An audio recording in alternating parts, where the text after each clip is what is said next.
आप लोग कबीर साहब के समाधि स्थल पर आए हैं। आने के बाद आप लोग को यहाँ पर क्या अच्छा लगा?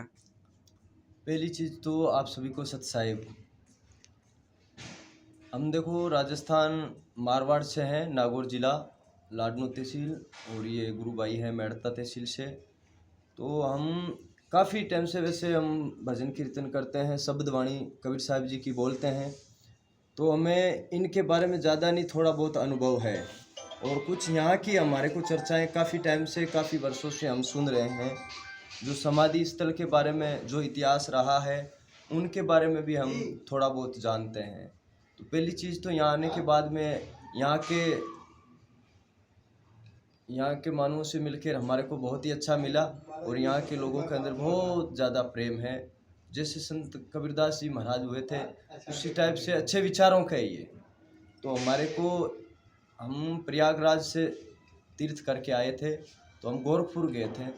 तो गोरखपुर के बाद में हम वापस अयोध्या जा रहे थे। तो हमें वैसे इनका इतिहास ज़्यादा, यहाँ का एड्रेस पता नहीं था। तो हमारे को बीच में रास्ते चलते हमारी गाड़ी से हमारे को गांव का पता चल गया था कि ये मगर यही है।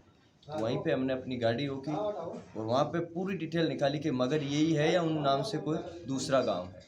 तो आगे जाके किसी से परिचय लिया तो हमें ये पता चल गया कि यही मगर गांव है। तो हमारे का उत्साह और भी बढ़ गया कि यहाँ तो जाना हमारे को बहुत ही ज़रूरी है, क्योंकि हम शब्दवाणी करते हैं, सत्य क्या है वो हमें पता है। और जो संत कबीरदास जी महाराज है वो तो पूर्ण ब्रह्म कबीर है। तो उनकी लाइन पे हम चल रहे हैं, उनकी सत्संग करते हैं, उनकी शब्दवाणी करते हैं।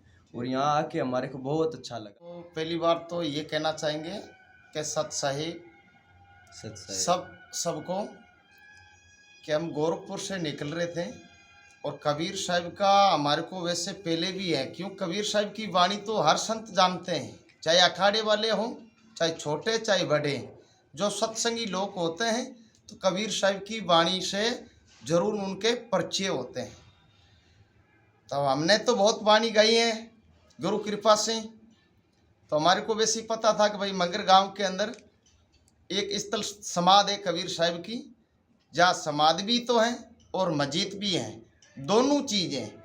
यहाँ का जो को ढाई अक्षर प्रेम के जो बोल के गए कबीर साहब, तो दोनों ये साथ में मिल के चल रहे हैं। क्यों कि जो को समाध वाले समाध पर आके माथा टेकता है और मस्जिद वाले मस्जिद के पर माथा टेकता, बाकी मालिक सबका एक है। तो हम ये कहता है कि कबीर साहब की जो वाणी है हम ही नहीं जानते, बड़े बड़े ऋषि मुनिया हैं, उनसे के भी सार निकाली थी इस वाणी की, तो वो मोक्ष को प्राप्त हुए। तो ये मगर गांव के अंदर हैं, हम राजस्थान से चल रहे हैं और यहाँ तक पहुँचे हैं। तो बहुत बहुत अच्छा लगा। और हमारे को सबसे पहला ये अच्छा लगा कि जो यहाँ के ये भगत लोग हैं, ये ढाई अक्षर जो प्रेम के हैं वो ये बिल्कुल सहमित हैं। क्यों, यहाँ आने के बाद में इस भक्तों लोगों से 1 मिनट के अंदर बहुत प्यार बढ़ गया हमारा। तो प्यार इसलिए बढ़ता है, प्रेम उसी ने जागृत किया है। कबीर साहब ने, संतों ने एक वाणी में कहते हैं कि 52 अक्षर तीरे सब जीव इन माही, 52 अक्षर तीरे सब जीव इन माही, ये आकर खिर जाएंगे वो आकर इनमें नहीं। इनका ये कबीर साहब ग्रंथ उठा के देखोगे आप तो जरूर आपको ज्ञान होगा, अनुभव होगा कि कबीर साहब क्या कहना चाहते हैं, कबीर साहब कहाँ ले जाने चाहते हैं, कबीर साहब किसको कहाँ भेजना चाहते हैं। तो ये छोटी छोटी वाणियाँ हैं। तो हमारी तरफ से इस भक्तों लोगों से बहुत हमारा प्यार जुड़ा है, पहली बार मिले हैं और आगे भी आएंगे। तो और भी भजन कीर्तन कबीर साहब के, और जैसे ऋषि मुनि संत महात्मा हुए हैं जो सत्य की सार निकाल के गए हैं, तो उनकी भी वाणी करेंगे। सत साहिब बंदगी।